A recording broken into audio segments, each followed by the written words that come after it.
Teacher ने मुझे कुछ होमवर्क दे दिया, कुछ असाइनमेंट दे दिया, दोस्त ने कुछ उल्टा सीधा बोल दिया, किसी के साथ झगड़ा हो गया, कोई सुंदर कन्या आ गई मेरे दिमाग में, हर तरीके का डिस्ट्रैक्शन आपके जीवन में है। सबसे महत्वपूर्ण पॉइंट जो बच्चे नहीं करते, स्किप कर देते हैं, वीडियो देखते हैं, रीड करते हैं, छोड़ देते हैं, लेकिन जो तीसरा पॉइंट है वो आप नहीं करते। देखो, स्ट्रैटेजी वीडियो सिर्फ देखने से नहीं होता ना, इसके ऊपर आपको अमल करना है, जो बातें बताई गई हैं वो आपको प्रैक्टिस में लानी है, तब जाके जीवन में बदलाव आएगा। हमारी आज की कहानी शुरू होती है क्रिकेट से। सर किंग कोहली, कौन नहीं जानता, everybody knows, one of the best cricketers of our time, bow down to the king. लेकिन सर कोहली को अगर क्रिकेट खेलना है मैच में, तो उनको क्रिकेट की प्रैक्टिस करनी पड़ती है। जाहिर सी बात है, प्रैक्टिस तो करनी पड़ेगी, अगर बेस्ट बैट्समैन बनना है तो प्रैक्टिस करनी पड़ेगी। तो कोहली सर किस तरह की प्रैक्टिस करते होंगे? क्या वो घर पे बैठकर क्रिकेट का वीडियो गेम खेलेंगे? क्या इससे उनकी प्रैक्टिस हो जाएगी? नहीं, नहीं चलेगा ना, जाहिर सी बात है। वीडियो गेम से मैच में थोड़ी खेल पाएंगे, नेट प्रैक्टिस करनी पड़ेगी। अगर बैट से खेलना है तो बैट उठाना पड़ेगा, नेट प्रैक्टिस में घंटों तक प्रैक्टिस करनी पड़ेगी, तब जाके you become the best batsman. बहुत मेहनत है टू बिकम द बेस्ट। लेकिन अगर क्रिकेट खेलना है तो क्रिकेट की ही प्रैक्टिस है, बैटिंग है तो बैटिंग की ही नेट प्रैक्टिस है। इसी तरह से, मुद्दे पे आ रहा हूं, ध्यान से सुनिए, इसी तरह से आपकी जो एग्जाम होती है वो कैसी है? रिटन एग्जाम, आपको लिखना है। तो रिटन एग्जाम की प्रैक्टिस किस तरह की होनी चाहिए? सिर्फ रीड करने से क्या आप रिटन एग्जाम की प्रैक्टिस कर पाओगे? नहीं, आपको क्या करना पड़ेगा? अगर रिटन एग्जाम है तो आपको लिखना पड़ेगा, यही मुद्दा है। लेकिन ध्यान से सुनिएगा, बहुत सारी बातें हैं आज के वीडियो में जो मुझे बतानी है।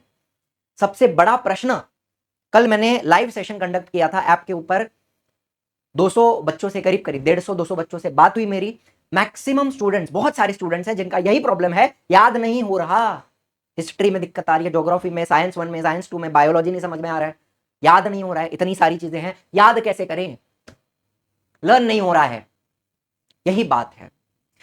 हर चीज का उपाय होता है, इसी के बारे में हम आज के वीडियो में बात करने वाले हैं। बहुत इंपॉर्टेंट चीजें बताने वाला हूं। अगेन वीडियो पूरा देखना ताकि आपको हर बात क्लियरली समझ में आए। बीच में कहीं पे छोड़ के जाओगे तो आधी अधूरी बात समझ में आएगी, मजा नहीं आएगा। सुनना ध्यान से सब कुछ, ठीक है? रिटन एग्जाम है तो आपको लिखना पड़ेगा, लेकिन क्या लिखना है, कैसे लिखना है, यही बात मुझे आपको बतानी है। सुनिए, हम पढ़ने बैठते हैं, अगर मैं सिर्फ रीड कर रहा हूं, टेक्स्ट बुक ओपन करके मैं उसको रीड कर रहा हूं, तो मेरे दिमाग में 1000 तरह के डिस्ट्रैक्शन है।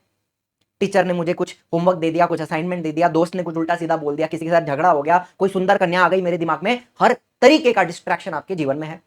रील्स का डिस्ट्रैक्शन, शॉर्ट्स का डिस्ट्रैक्शन, तो आपके दिमाग में कुछ कुछ चलते रहता है एंड आप फोकस से, कंसंट्रेशन से पढ़ नहीं पा रहे हो, डिस्ट्रैक्टेड होता है। सभी के जीवन में होता है, मेरे भी जीवन में होता है, आपके भी जीवन में होता है। हम इसको मान्य करते हैं कि we have distractions in our mind, we can not memorise, याद नहीं हो पा रहा है। एक ही पन्ना खुला है, आधे घंटे से 1-2 पन्ने वही, उनको आप घूर रहे हो, लेकिन आपको वो चीजें याद नहीं हो रही हैं, आपके दिमाग में उतर नहीं रही हैं। इसको हम बोलते हैं पैसिव रीडिंग। आप पढ़ने की कोशिश तो कर रहे हो लेकिन अंदर नहीं जा रहा, पैसिवली आप उसको रीड कर रहे हो, इसको बोलते हैं पैसिव रीडिंग। तो अगर हमें पूरे कंसंट्रेशन के साथ पढ़ना है, एंड जो समय है, देखो समय लिमिटेड होता है, समय की मर्यादा होती है, किसी चीज को कितना समय देना। आप एक पेज पढ़ रहे हो, एक आंसर पढ़ रहे हो, तो वो आपका 15 मिनट में हो जाना चाहिए, 10 मिनट, 15 मिनट मैक्सिमम याद हो जाना चाहिए, उससे ज्यादा समय नहीं लगना चाहिए। तो आपके पास एक टाइम लिमिट है, तो उस टाइम को एफिशिएंटली कैसे यूज किया जाए, उस आंसर को एफिशिएंटली कैसे पढ़ा जाए, उसके लिए आपको 2 बातें करनी है। एक्टिव रिकॉल, ये बात मैं पहले भी कर चुका हूं, लेकिन शायद लोगों को क्लियरली समझ में नहीं आई होगी, ताकि इसलिए मुझे ये वीडियो बनाना पड़ रहा है। ध्यान से सुनिएगा, बहुत सारी बातें हैं। एक्टिव रिकॉल करना है, स्पेस्ड रिपीटेशन करना है। इसका क्या मतलब है, इसको कैसे किया जाए, यही मुझे आपको बताना है। ध्यान से सुनिए। सबसे पहला स्टेप किसी भी चीज को समझने का या लर्न करने का, सबसे पहला स्टेप होता है टू अंडरस्टैंड। आपको टेक्स्ट बुक में क्या लिखा है इसका मतलब तो समझ में आना चाहिए, है ना? कंसेप्ट क्या है ये आपको समझ में आना चाहिए। Understanding is the most important point, first point, पहला कदम है वो, ठीक है? प्रोक्रास्टिनेशन के ऊपर भी वीडियो मुझे बनाना है। काफी बच्चे हैं जिनका पोटेंशियल है, लेकिन वो पोटेंशियल को पूरी तरह यूटिलाइज नहीं कर पा रहे हैं, अपने पोटेंशियल को रियलाइज नहीं कर पा रहे हैं, बिकॉज प्रोक्रास्टिनेट कर रहे हैं, कल होगा, परसों होगा, तरसों होगा, उस चक्कर में फंसे हुए हैं। उसके बारे में भी मैं अलग से बात करूंगा। आज सबसे पहला स्टेप, स्टेप नंबर 1, आप क्या करोगे? आपकी जो पढ़ाई की जर्नी है, लर्न करने की जर्नी है, उसमें पहला स्टेप, पहला कदम है टू अंडरस्टैंड। सारे वीडियोस अवेलेबल है, साइंस के, साइंस 1 के, साइंस 2 के, सब कुछ दिया हुआ है। आप चीजों को समझिए, सबसे पहली बात। दूसरी पॉइंट, आप समझते समझते, या तो वीडियो देखते देखते, या तो वीडियो देखने के बाद आप एक बार उस पैराग्राफ को रीड कीजिए। अब मानता हूं मैं कि रीड करते वक्त डिस्ट्रैक्शंस आएंगे, लेकिन आप एक बार तो पढ़ोगे, एक बार उसको आप पढ़िए, आपने वीडियो देखा, आपने समझा, आपने उसको एक बार रीड करा। एंड तीसरा पॉइंट, सबसे महत्वपूर्ण पॉइंट जो बच्चे नहीं करते, स्किप कर देते हैं, वीडियो देखते हैं, रीड करते हैं, छोड़ देते हैं, लेकिन जो तीसरा पॉइंट है वो आप नहीं करते हो। आपको एक बात बता दूं, there is no substitute for hard work. ये थॉमस एडिसन कहकर गए थे, जो साइंटिस्ट थे, बहुत मशहूर साइंटिस्ट हैं जिन्होंने लाइट बल्ब इन्वेंट किया। हालांकि टेस्ला के साथ इनका 36 का आंकड़ा हो गया था उस रिगार्डिंग में, लेकिन चलो वो कहानी अलग है, वहां में नहीं जाना। लेकिन कहकर क्या गए हैं, there is no substitute for hard work. अगर आपको आगे बढ़ना है जीवन में तो मेहनत करनी है।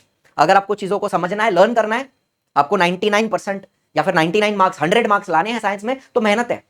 कोई जादू का मंत्र दे दूंगा, मंत्र तंत्र पढ़ के आपका पढ़ाई होने वाला नहीं है, आपको याद नहीं होगा। पिल्लो के नीचे बुक को रखकर सो जाओ, सुबह याद हो जाएगा। या तो कोई मिल गया मैं, जो ऋतिक रोशन करता है, ऐसे बुक को फर्र करके समझ लेता है, सुन लेता है, याद हो जाती है। ऐसा नहीं है, मेहनत करनी है। लेकिन मेहनत किस तरह से करनी है, उसकी भी एक डायरेक्शन होती है, किस तरह से आप मेहनत करोगे वो आपको बता रहा हूं। स्टेप नंबर 1 आपने समझा, स्टेप नंबर 2 आपने रीड करा, step number 3 you have to write. बहुत टीचर्स, हर टेचर, कोचिंग की टीचर, स्कूल की टीचर, आपकी बचपन की ट्यूशन टीचर, हर टीचर बोलती है आप लिखो, लेकिन किस तरह लिखा जाए, क्या लिखा जाए। टेक्स्ट बुक में जो प्रिंट किया हुआ है उसी को देख देख कर हम लिख दें तो चलेगा क्या? नहीं चलेगा। आपने देखकर नहीं लिखना है, आपने क्या लिखना है, आपने जो चीज पढ़ी, आपने जो चीज को समझा, उसको या तो आप एक फ्लो चार्ट के फॉर्म में लिखो, ध्यान से सुनिएगा, या तो आप एक फ्लो चार्ट के फॉर्म में लिखिए, या तो एक स्पाइडर डायग्राम। स्पाइडर डायग्राम क्या होता है, आप कंसेप्ट का नाम बीच में लिखते हो। फॉर एग्जाम्पल मेंस्ट्रुअल साइकिल, या तो डीसी मोटर, आपने मोटर लिखा, कंसेप्ट का नाम बीच में होता है, और बाद में उसके जो पॉइंट्स होते हैं वो आप इस तरह से, एक पॉइंट आपने यहां लिखा, एक पॉइंट आपने यहां लिखा, एक पॉइंट आपने यहां लिखा, इस तरह से जो जो आपके दिमाग में आ रहा है वो आप एक डायग्राम के फॉर्म में लिख रहे हो। इसको स्पाइडर डायग्राम बोलते हैं। ठीक है, बहुत सारे बच्चे इसको नहीं बनाते, लेकिन ये भी एक तरीका है। आपके दिमाग में जो चीजें हैं, जो आपने पढ़ा है, उसको आपने रिप्रोड्यूस करना है पेपर पे, ये भी एक तरीका है, स्पाइडर डायग्राम। फ्लो चार्ट सबसे आसान तरीका है, स्पाइडर डायग्राम भी बनाते हैं बच्चे। माइंड मैप, स्पाइडर डायग्राम और माइंड मैप काफी सिमिलर चीजें हैं। ठीक है, ये भी आप बना सकते हो, इसी तरह से होता है। या तो एक सिंपली फ्लो चार्ट के फॉर्म में आप लिखिए, सबसे आसान तरीका। ये सारी चीजें चलो बच्चे करते हैं, नोट्स वगैरह अपने बनाते हैं, लेकिन सबसे आसान तरीका बताऊं, just simply right, don't think.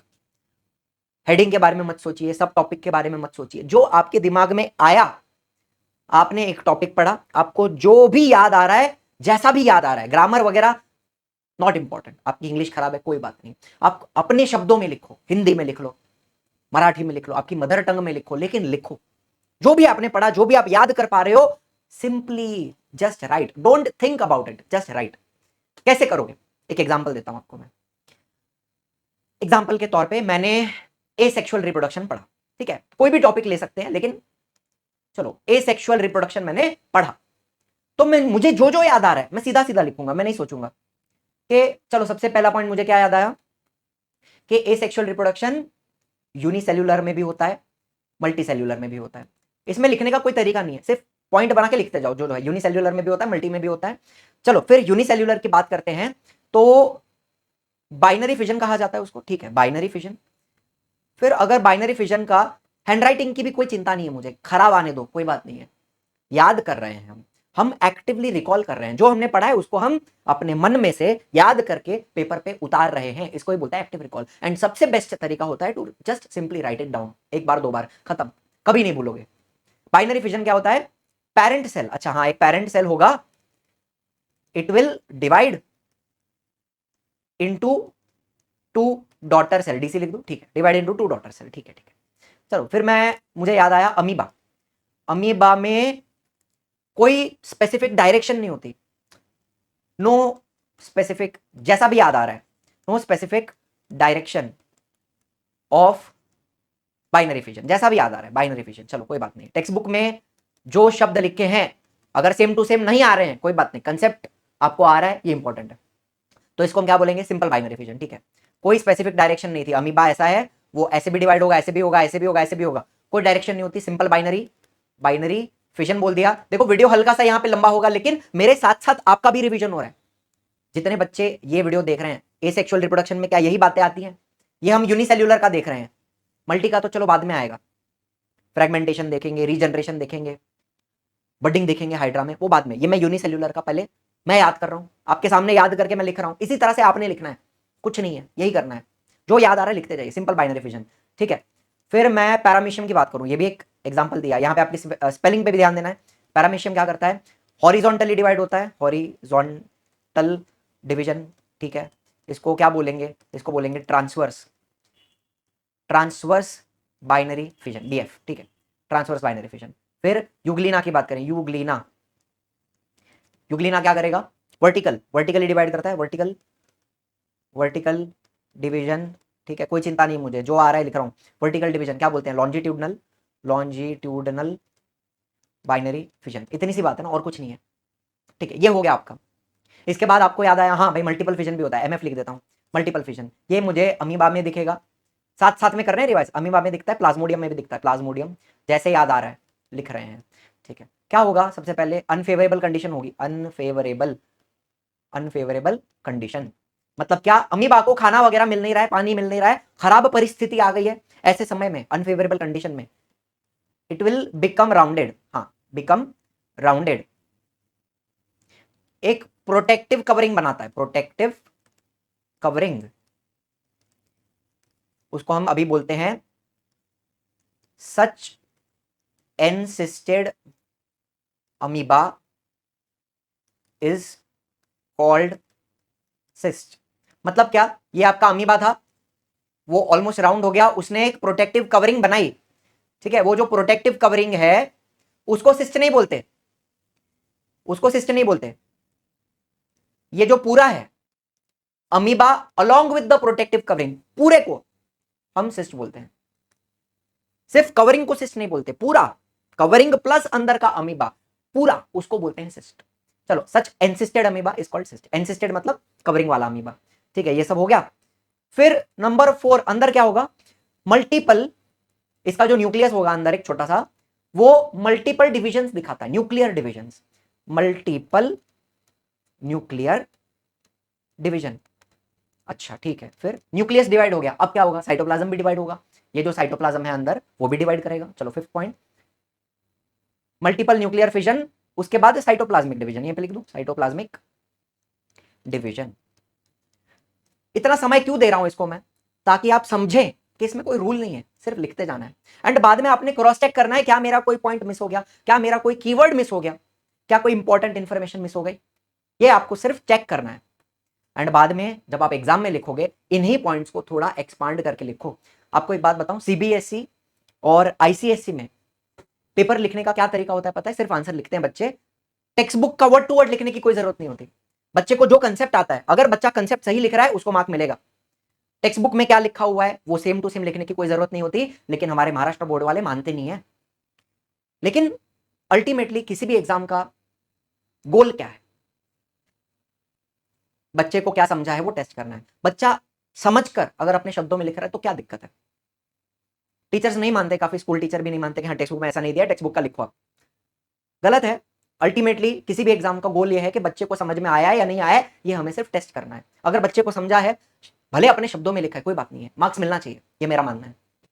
पर ठीक है, ये समय के साथ बदलाव हमें दिख रहा है महाराष्ट्र बोर्ड में। पहले बहुत रिजिड होता था, एज इट इज लिखना पड़ता था, आजकल हम अपने वर्ड्स में लिखते हैं, एक्टिविटी बेस्ड क्वेश्चन होते हैं, ऑब्जेक्टिव टाइप क्वेश्चन होते हैं, तो इतनी दिक्कत नहीं आती। आपको अगर कंसेप्ट आता है आप लिख सकते हो, कोई बात नहीं है। यही बात है, हमें कंसेप्ट पक्के करने हैं, यही तरीका है कंसेप्ट पक्का करने का, लिखना पड़ेगा। एंड भले कोई भी बच्चा हो, 9th का हो, 10th का हो, 11th का हो, 12th का हो, ग्रेजुएशन पोस्ट ग्रेजुएशन, यही तरीका होता है पढ़ने का, लिखना पड़ता है। बिना लिखे साइंस नहीं होता, बिना लिखे पढ़ाई नहीं होती। आदमी पढ़ा लिखा होता है, सिर्फ पढ़ा नहीं होता, लिखना पड़ता है, ठीक है। यही इंपॉर्टेंस है राइटिंग का, जो मैं आपको यहाँ पे बताना चाहता हूँ। आप लोग स्किप करते हो, कंटाल आता है आपको, नहीं चलेगा, लिखना पड़ेगा। मल्टीपल न्यूक्लियर फिजन हुए, साइटोप्लाज्मिक डिवीजन है। अच्छा, मेनी डॉटर अमीब्यूले या फिर मेनी अमीब्यूले, ऐसा लिख दूं, अमीब्यूले आर फॉर्म्ड, ठीक है। अब लास्ट पॉइंट, जब तक फेवरेबल कंडीशन नहीं आएगी सिस्ट फटेगा नहीं, अमीब्यूले बाहर नहीं आएंगे। अच्छा, when favourable condition come back, कोई ग्रामर की चिंता नहीं है मुझे। When favourable conditions come back, cyst breaks, अमीब्यूले, अमीब्यूले, इधर स्पेलिंग गलत हो गया था, अमीब्यूले, ऐसा ही है ना स्पेलिंग, अमी ब्यूले आर रिलीज्ड। ठीक, डन। थोड़ा टाइम लगेगा आपको, लेकिन आधा घंटा भी बैठोगे ना अपने शब्दों में लिखते लिखते, आपके 3-4 पेजेस लर्न हो जाएंगे। जो भी आपने वीडियो में देखा है, वीडियो देखकर भी अगर आप लिख रहे हो, बिना टेक्स्ट बुक रीड करे तो भी चलेगा।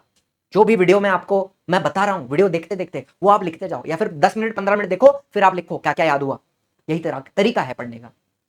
एंड आज ये मेहनत आप कर रहे हो, आज आपको तो 1 घंटा ज्यादा पढ़ना पड़ रहा है, लेकिन 4 महीने बाद जब आपका ये सारा कंसेप्ट एकदम पक्का हो जाएगा दिसंबर तक, फिर आप बोलोगे सर हमारा बहुत टाइम बच गया रिवीजन में।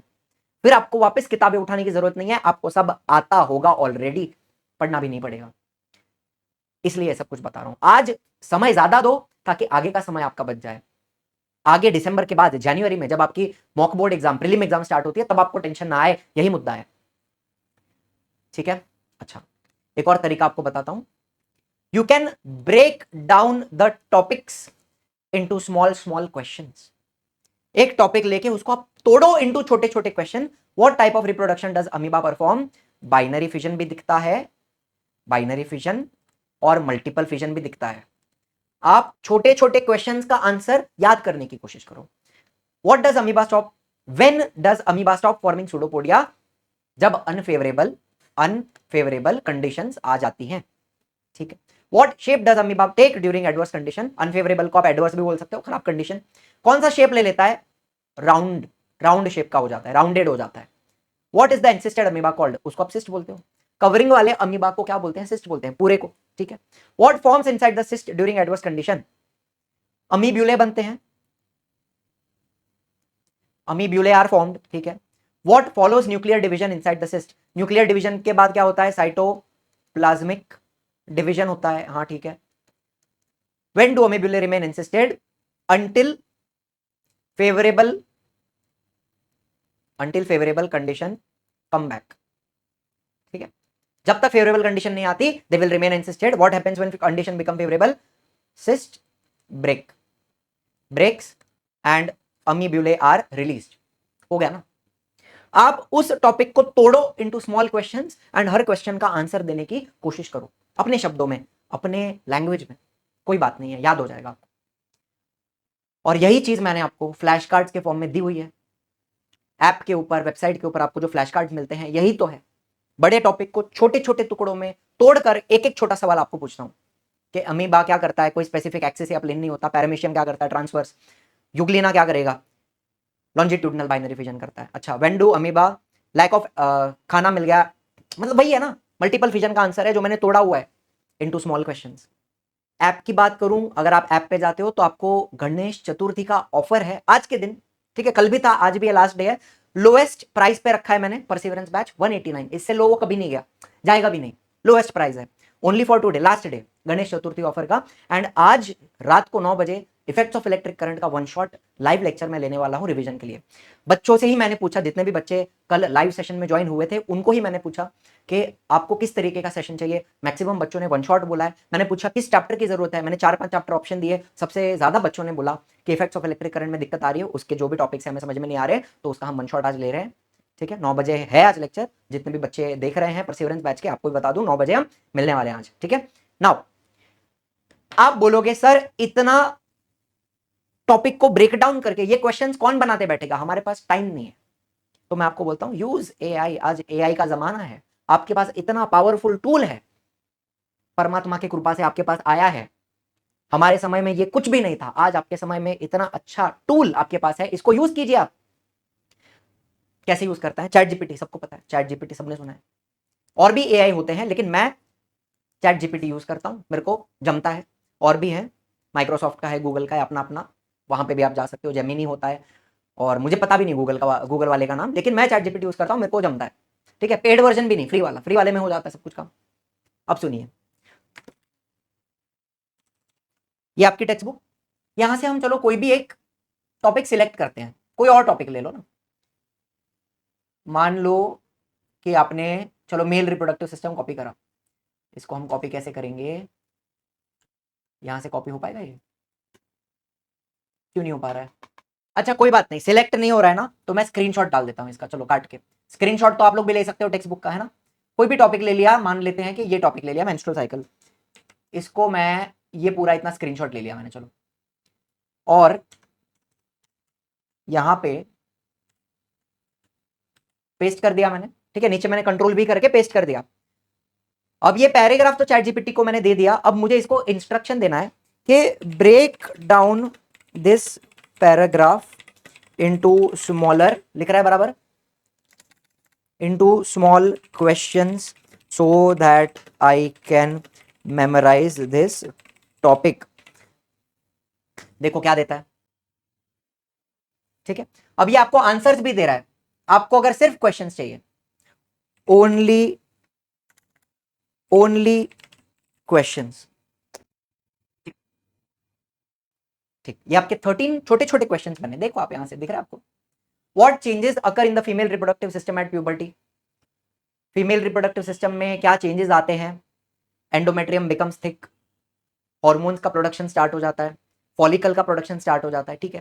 What is the interval of menstrual cycle, 28 to 30 days. What is the menstrual cycle controlled by 4 hormones, ठीक है। नेम द 4 हार्मोन्स, कौन से हैं, एलएच है, एफएसएच है, प्रोजेस्टेरॉन, एस्ट्रोजन है। What starts to develop in the ovary under the effect of FSH, FSH के effect में फॉलिकल बनता है। What does the developing follicle secrete, estrogen बनाता है। What does the estrogen have, what effect does estrogen have on endometrium of the uterus, endometrium becomes thick, जो endometrium break हो गई थी, डिजनरेट हो गई थी पहले 5 दिन में, वो फिर से यहाँ पे रिजनरेट होगी। What happens to the developing follicle under the effect of LH, LH के इफेक्ट में फॉलिकल जो आपका डेवलप हो चुका है, इट विल बर्स्ट, उसमें से ओवम बाहर आ जाएगा, इसको हम ओव्यूलेशन बोलते हैं, 14th डे पे होता है। What is ovulation, release of ovum into the fallopian tubes, oviduct में रिलीज हो गए। What happens to the remaining tissue of the burst follicle, it turns into a yellow colored body called as corpus luteum. What hormone does the corpus luteum secrete, progesterone. What effect does progesterone have on the endometrial glands, progesterone activates the endometrial gland so that implantation can take place if the zygote or the embryo is formed. What is the endometrium prepared for under the effect of progesterone for implantation. तो ये बातें मुझे वो paragraph as it is learn नहीं है, लेकिन ये questions को अगर मैं आंसर करने की कोशिश करता हूं तो मुझे एक एक पॉइंट याद आ जाता है। ये भी एक बहुत इंपॉर्टेंट तरीका है याद करने का। लिखना तो आपको है ही, लिखने के साथ साथ ये भी एक तरीका है। ये छोटे छोटे क्वेश्चंस भी आपको एक बात बताऊं, आपका पेपर ऑब्जेक्टिव बेस्ड है, एक्टिविटी बेस्ड है, आपको कंसेप्ट से मतलब है, कंसेप्ट आप इसी तरह से याद करते हो, break it down into small questions, very important. तो दो बातें, टेक अवे क्या है, दो चीजों का, एक तो आपको लिखना है, right, in your own words, जैसा भी आप चाहो, जैसा भी आप चाहो। ये आपके नोट्स नहीं है, these are not notes, this is just practice. आपने एक ब्लैंक बुक खरीदनी है विदाउट लाइंस, बिना लाइंस के बुक में आपने सिर्फ लिखते जाना है।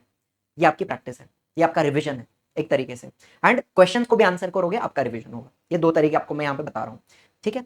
फिर बहुत सारे बच्चे पूछते हैं हमें इतना याद कैसे रहता है, इतने 20 चैप्टर है, हमें कैसे याद रहता है, 9th के चैप्टर, 8th के चैप्टर, 10th के, अगर मैं 11th पढ़ाऊं तो 11th के, इतना इंफॉर्मेशन कैसे याद रहता है। बिकॉज मैं आपको पढ़ाता हूं, जब मैं पढ़ाता हूं तो मेरा तो रिविजन होते रहता है ना, हर पॉइंट पे मेरा हर दिन मेरा रिविजन होता है, बिकॉज मैं किसी ना किसी को कुछ ना कुछ तो पढ़ा रहा हूं।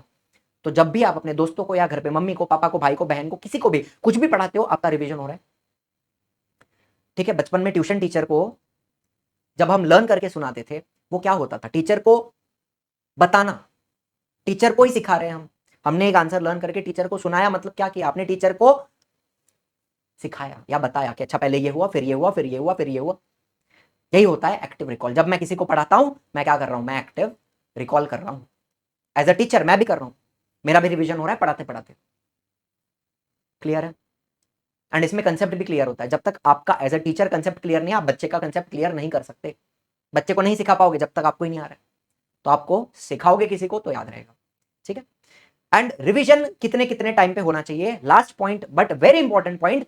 आज आपने कोई चीज पढ़ी है, आज पढ़ा, आज आपका पहली बार कुछ लर्न करके हुआ, तो आप उसको कल भी पढ़ोगे, आप उसको 3 days लेटर भी रिवाइज करोगे। आपने अगर उस टॉपिक के छोटे छोटे क्वेश्चंस बना दिए हैं तो आपका रिवीजन बहुत आसान हो जाएगा, बहुत आसान, ठीक है। कभी कभी आप लिख कर भी प्रैक्टिस कीजिए, कभी कभी आप क्वेश्चंस के भी फॉर्म में प्रैक्टिस कीजिए, फ्लैश कार्ड्स के फॉर्म में। एंड एक बहुत ही बेहतरीन तरीका होता है, रात को आपने कोई चीज पढ़ी है, रात को आपने कुछ लर्न किया है, सुबह जल्दी उठकर उसको आप अगर लिखते हो जिस तरीके से मैंने आपको बताया, कभी नहीं भूलोगे, 100%। रात को पढ़ो, लेट नाइट जब भी आप सो रहे हो, 12 बजे सो रहे हो, 11 बजे आप लर्न करके सो, सुबह उठते ही लिखो, ब्रश करने के पहले लिखो, बहुत अर्जेंट पॉटी आ रही है पॉटी कर लो, फिर लिखो, नहीं भूलोगे। ठीक है, तो आपने आज पढ़ा, कल भी रिवाइज करा, 3 दिन बाद करा, 1 वीक लेटर। एंड जितनी बार आप रिवीजन करोगे आपका रिवीजन का टाइम कम होते जाएगा। पहली बार पढ़ने के लिए आपको 1 आवर लग रहा है, दूसरी बार आपको 40 मिनट लगेंगे, कम भी लग सकते हैं, 30 मिनट में भी हो सकता है। 3 डेज के बाद वही चीज 20 मिनट में हो जाएगी। 1 वीक के बाद फिर से पढ़ोगे, वो 10 मिनट में भी हो सकता है आपका पूरा रिवीजन। यही पावर होती है रिवीजन की, जितनी बार आप रिवाइज करते हो उसका टाइम कम होते जाता है रिवीजन का, उतना वो जल्दी रिवाइज होगा। ठीक है, फिर आप नहीं भूलोगे उसको। और कभी भी आपको लग रहा है मैं भूल रहा हूं, तो आप उसको लिखो, तुरंत याद आ जाएगा। और उसके बाद अगेन 2 वीक्स लेटर भी पढ़िए। देखो, आपकी एग्जाम फरवरी एंड से शुरू हो रही है, आपके पास बहुत सारा समय है, ये सारी चीजें आप कवर कर सकते हो बहुत आसानी से। ठीक है, तो मुद्दा यही है कि पढ़ते रहिए और लिखते रहिए। जितना आप लिखोगे, शायद हर पॉइंट, हर टॉपिक, हर पेज लिखने की जरूरत नहीं है, लेकिन जो डिफिकल्ट लग रहा है, जो क्वेश्चन आपको बिल्कुल समझ में नहीं आ रहा है या याद नहीं हो रहा है, कोई डेरिवेशन है, कोई न्यूमेरिकल है, उसको आप लिखो, 2 बार लिखो, 3 बार लिखो, 100% याद होगा। पॉसिबल ही नहीं है कि याद नहीं होगा, इतना ब्रेन दिया है आपको, इतने सालों के इवोल्यूशन के बाद इतना पावरफुल कंप्यूटर आपके खोपड़ी में फिट हुआ है, यूज करो, लिखो, याद होगा। एक्सक्यूजेस देना बंद कीजिए, काम पे लगिए। On that note, thank you so much for watching, I hope this was helpful to all of you. Please make sure आप ये चीजें फॉलो कर रहे हो। अगर आपको जीवन में परिवर्तन देखना है, देखो स्ट्रैटेजी वीडियो सिर्फ देखने से नहीं होता ना, इसके ऊपर आपको अमल करना है, जो बातें बताई गई हैं वो आपको प्रैक्टिस में लानी है, तब जाके जीवन में बदलाव आएगा। ठीक है, तो ऑन दैट नोट अगेन, पढ़ते रहिए, बढ़ते रहिए। जय Hind, I will see you in the next one, tata, bye bye.